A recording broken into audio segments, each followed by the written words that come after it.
Hey, what's up, A-Push kids? We're back for our next lecture here in AP US History. Today, our topic is 6.9, Gilded Age Politics.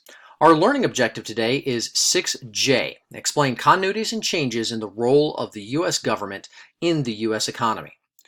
Now, generally speaking, the Gilded Age, which is the time period we're talking about, was an era of political corruption in national, state, and urban governments. Now, we've got two major key ideas that we're going to be looking at as we look at that idea of corruption and some of the people that try and fight against it. So our first key idea says the major political parties appealed to lingering divisions from the Civil War and contended over tariffs and currency issues, even as reformers argued that economic greed and self-interest had corrupted all levels of government. Now, we've talked about some of the different alignments of political parties, and during this age we're going to have the exact same thing. So what we see is that national politics during the Gilded Age were organized into well-defined voting blocks. Those are groups of people that vote in the same way just about every single time. Now, the Republican bloc at this particular time was mostly made up of northern whites that were pro-business in some fashion. We also saw African Americans as a major voting bloc for the Republican Party when they could vote. And do remember, though, is that those voting rights are being taken away from African Americans, especially in the South. We also see Northern Protestants are members of the Republican Party voting bloc, as well as white Anglo-Saxon Protestants, former anti-immigrants, things like that. And we also see much of the middle class is part of the Republican bloc, and many middle-class people are tied to businesses, so that that makes a lot of sense. They're very much kind of the same people that are there. And because of their connection, since many of it's from the north, we see a lot of northern stuff here, right? Many of them do what is called waving the bloody shirt. And so what this means, we see, the cartoon on the right-hand side with the character literally waving a bloody shirt.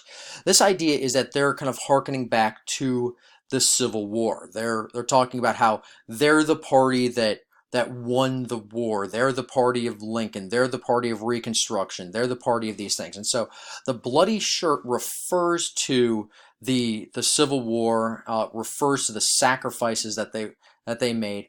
And many of the politicians that are running for the Republicans during this time period talk about how they had either fought in the war, they had suffered in the war, they had somebody that had sacrificed for the country in the war, and that you should vote Republican, make sure that the country didn't slip back into civil war or into disrepair.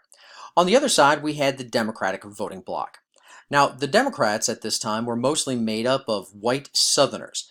They really talked about preserving white supremacy during this time. Many of them were Catholics, as to be opposed to the Protestants from the Republican Party. You had a lot of recent immigrants, especially Jews, are part of the Democratic voting bloc to kind of go against the Protestants from the Republicans. A lot of urban working poor, pro-labor versus pro-business at this particular time. And it's also going to be many farmers as well, much more agrarian versus much more urban, an urban elite in the Republican Party. Now, during the Gilded Age, most of the presidents were seen as less powerful than monopolists like J.P. Morgan, Andrew Carnegie, and John Rockefeller. In fact, this collection of presidents is oftentimes referred to as the forgotten or the forgettable presidents. That's because most of these men were not incredibly influential in terms of the making of history. Now, of all of them, the most important was Ulysses S. Grant, the 18th president of the United States. Now, he was by far the most important. He had overseen much of Reconstruction. He had also overseen kind of the end of Reconstruction. However, he's probably most notable by the amount of scandals that are going to plague his administration. Historians frequently cite his presidency as one of the worst we've ever had. Now, the worst scandal of his presidency was called the Credit Mobiler scandal. Now, this involved bribes by railroad companies to gain land grants. And this was a major problem in constructing the different railroads and transcontinental railways at this particular time. But it wasn't the only scandal. Another one of the major scandals was called the Whiskey Ring, which involved companies bribing government officials to avoid paying taxes. The companies were, of course, ones that, made whiskey. And these weren't the only ones. These are just two of the ones that we'll name today. Now, because many government positions at this time, such as tax collectors or post office officials, were appointed as rewards for loyalty to a political party, oftentimes referred to as patronage, many people saw government as corrupt. And this goes really all the way back to Andrew Jackson. This is the idea of the spoils system. And this was one of the big problems with Grant's presidency, is the increased amount of patronage jobs that we had in our particular country. Now, into the 1880s, this was seen as more and more of a problem. But everything came to a head, and when in 1881, James Garfield was assassinated by an office seeker, Charles Guiteau, who inspired change. Now, the change that it will inspire is called the Pendleton Act. Now, what this does is it creates the merit-based exams for most civil service jobs in the federal government. And simply what that meant is that if you wanted to have a basic government job in the federal government, you had to pass an exam. And a merit-based exam meant the person that got the higher score was going to get the job. And the idea here is that you want the best people in these positions. And so what this did was by giving them an exam, it made sure that someone that was more competent, someone that was more professional, and hopefully then less corrupt would be in the government. And this was an important step into making sure that our governmental processes, although sometimes filled with red tape and sometimes slow, were at least filled with the best possible people and not the most political people. Leading us, though, to key idea number 2. In an urban atmosphere where the access to power was unequally distributed, political machines thrived, in part by providing immigrants and the poor with social services.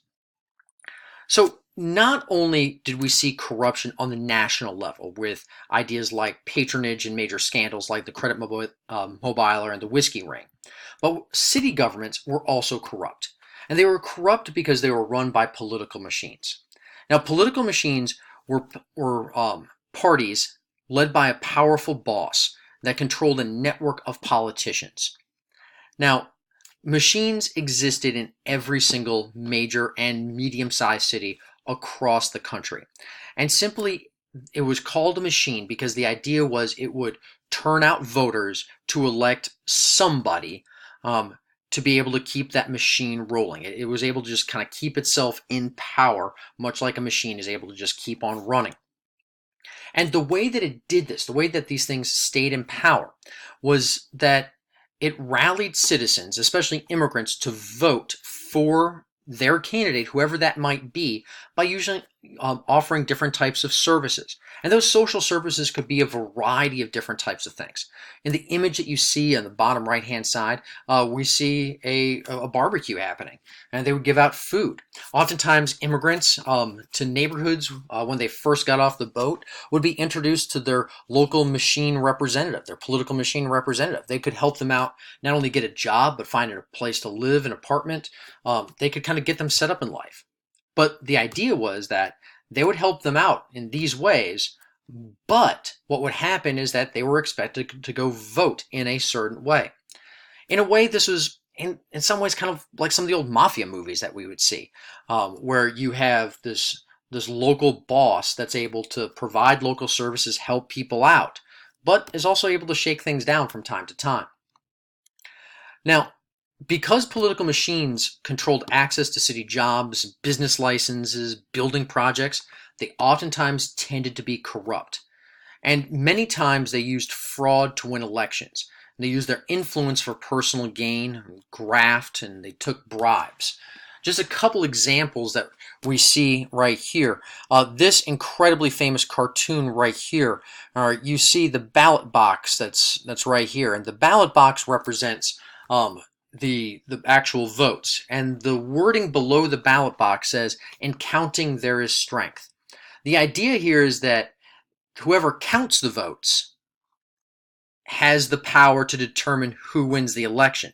And the person that you see standing there next to the ballot box, that is the most notorious urban politician at the time. And his name is a guy named Boss Tweed. He was New York's leader of what was called the Tammany Hall political machine. And his Tweed ring defunded New York City of millions of dollars until a reporter and cartoonist by the name of Thomas Nast exposed what he was doing. For instance, when they built what became known as the Tweed Courthouse, the New York County's courthouse, it was supposed to only cost $250,000. Instead, it cost more than $13 million. Much of it ending up in the hands of the brains, as you see on the right-hand side, Boss Tweed. Now, eventually, Thomas Nast is going to bring him down through cartoons like you see there. But political machines would continue to thrive, not just in New York, but around the country well into the 1930s. It would inspire a legion of reformers who wanted to reform not only national governments, but city and state governments as well. Well, that's all for our lecture for today. Just a few kind of quick reviews. First of all, during this time period, we have a lot of corrupt government. Corrupt government on the national level with things like Grant's presidency, things like the Credit Mobiler scandal, the Whiskey Ring scandal, as well as the giving out of jobs under the patronage or spoils system. And we did have some reformers who wanted to try and change things with passages such as the Pendleton Act, though that only had limited good. And state governments were also incredibly corrupt with political machines. We did have two very distinct political parties at this time. Make sure that you know the different groups that voted for whom, and this idea of waving the bloody shirt is certainly important.